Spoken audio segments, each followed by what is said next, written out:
Start करते हैं। Last video में हम लोगों ने यही चैप्टर पढ़ा था और इसका हाफ सेक्शन हम लोगों ने कंप्लीट कर लिया था, जिसमें कि हम लोगों ने पौधों की वृद्धि एवं विकास के लिए आवश्यक तत्व जल, मिट्टी, सूर्य के प्रकाश के बारे में पढ़ लिया था।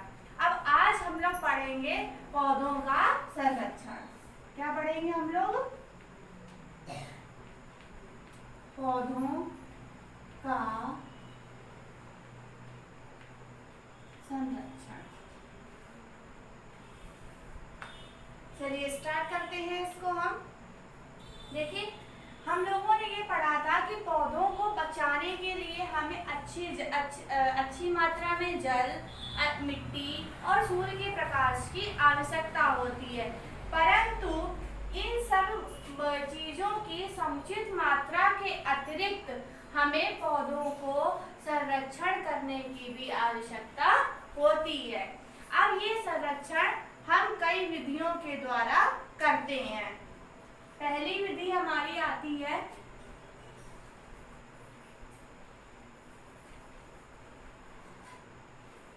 प्राकृतिक विपदाओं से संरक्षण। तो चलिए देख लेते हैं प्राकृतिक विपदा। प्राकृतिक विपदाएं क्या क्या होती हैं हमारी? जैसे कि सर्दी, गर्मी, आंधी, तूफान, ये सब चीजें क्या होती हैं? हमारी प्राकृतिक विपदाएं होती हैं। जैसे कि जो पौधे होते हैं इनको अधिक गर्मी तथा अधिक सर्दी दोनों से ही हानि पहुंचती है।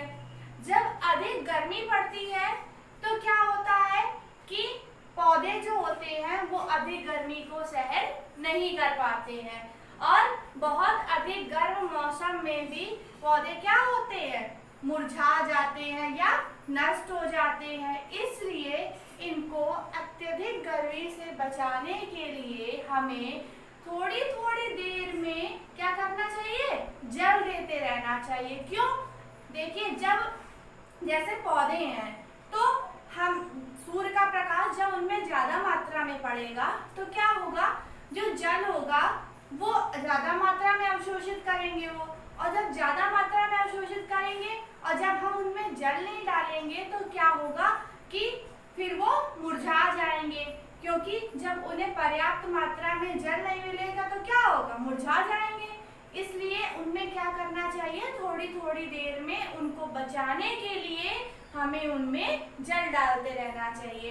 अब जैसे कि हम इसमें जल डाल रहे हैं तो जल डालने के बाद अब एक तरीका और होता है कि जैसे कि हमें उनको उठाकर छांव में रख देना चाहिए ताकि उनको बचाया जा सके।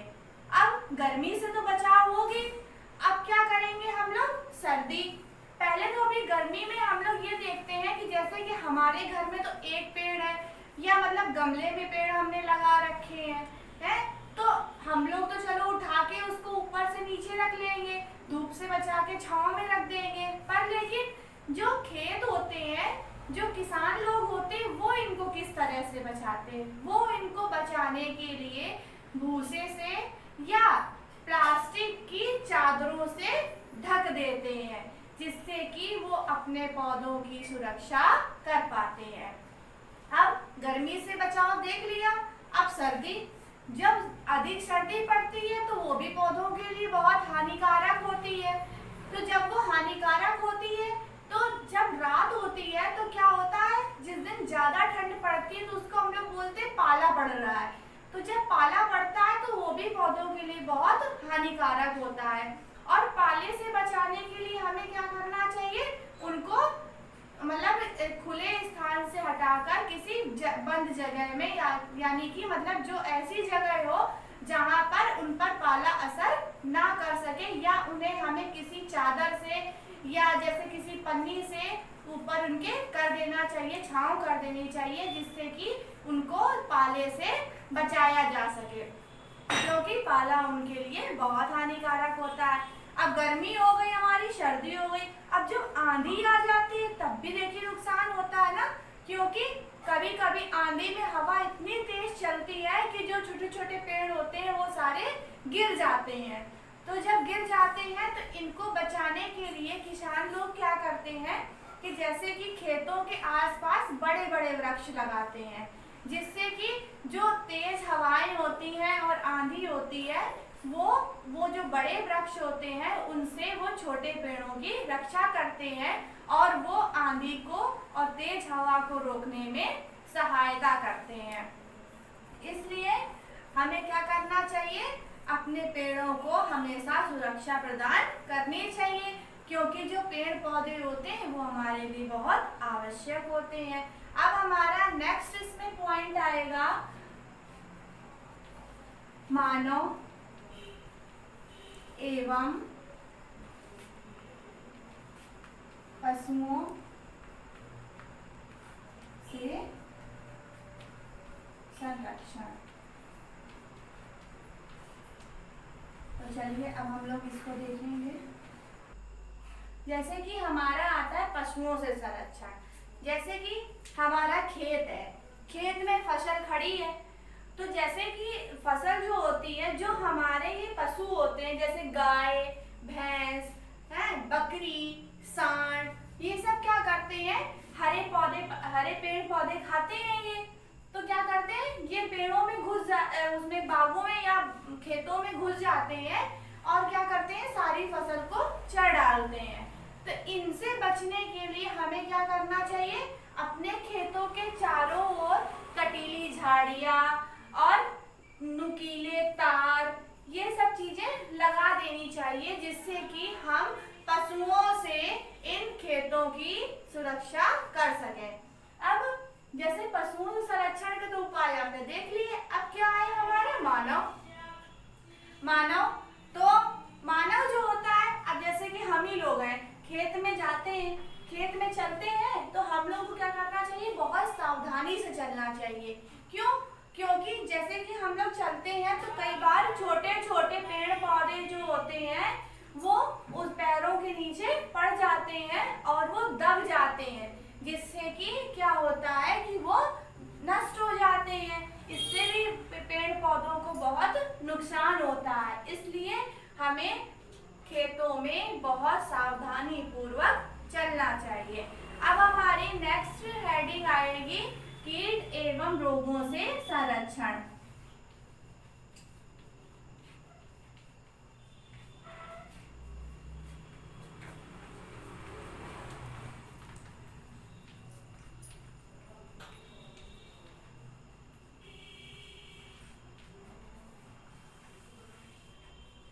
चलिए देखते हैं इसको।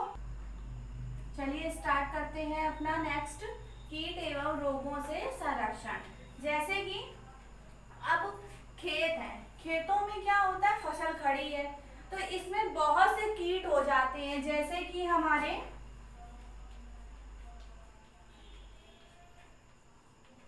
टिड्डा,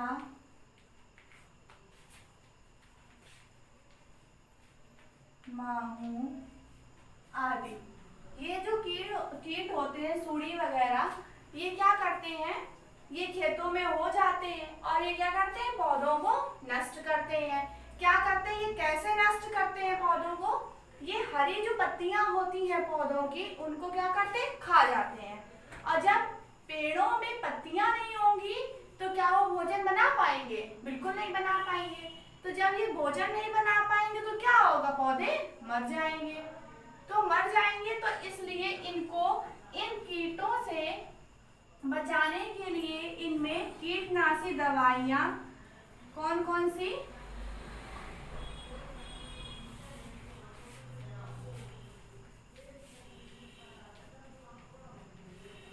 जैसे DDT,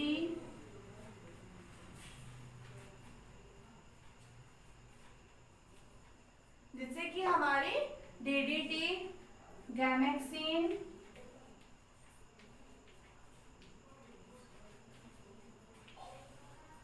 आदि का छिड़काव करना चाहिए।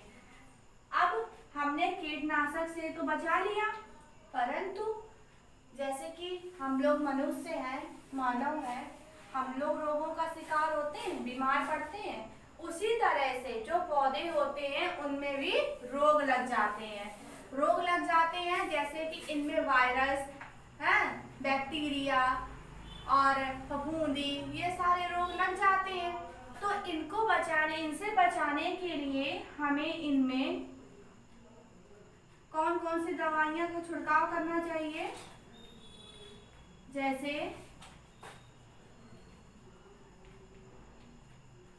फफूंदी नाशक व कीटनाशक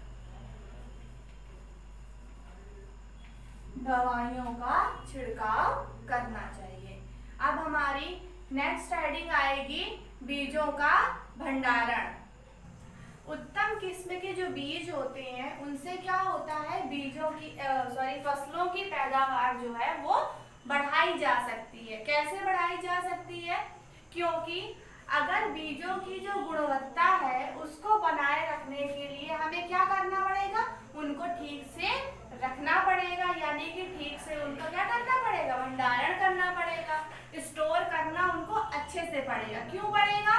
क्योंकि अगर हम उनको कायदे से स्टोर नहीं करेंगे तो स्टोर करने से के लिए हमें उनको क्या करना पड़ता है, धूप दिखानी पड़ती है, अच्छे से सुखाना पड़ता है। अगर धूप नहीं दिखाएंगे तो क्या हो जाएगा कि जो बीज है उनमें नमी बनी रहेगी, और जब उनमें नमी बनी रहेगी तो क्या होगा, उनमें फफूंदी लग जाएगी, और जब उनमें फफूंदी लगेगी तो क्या वो किसी काम के रहेंगे?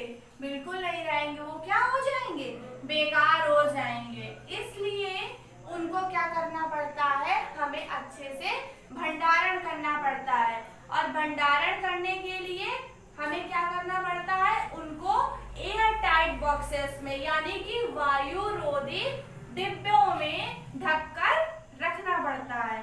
जब हम उनमें ढककर रखते हैं तो क्या होता है कि हमारी जो वायु है, नमी है, वो उसके अंदर नहीं जा पाती है, और जब नमी उसके अंदर जा नहीं पाएगी तो जो हमारे बीज है वो क्या होंगे, सुरक्षित रहेंगे और अच्छे बने रहेंगे, जिनका की उपयोग हम लोग अपने फसलों की पैदावार को बढ़ाने में कर पाएंगे।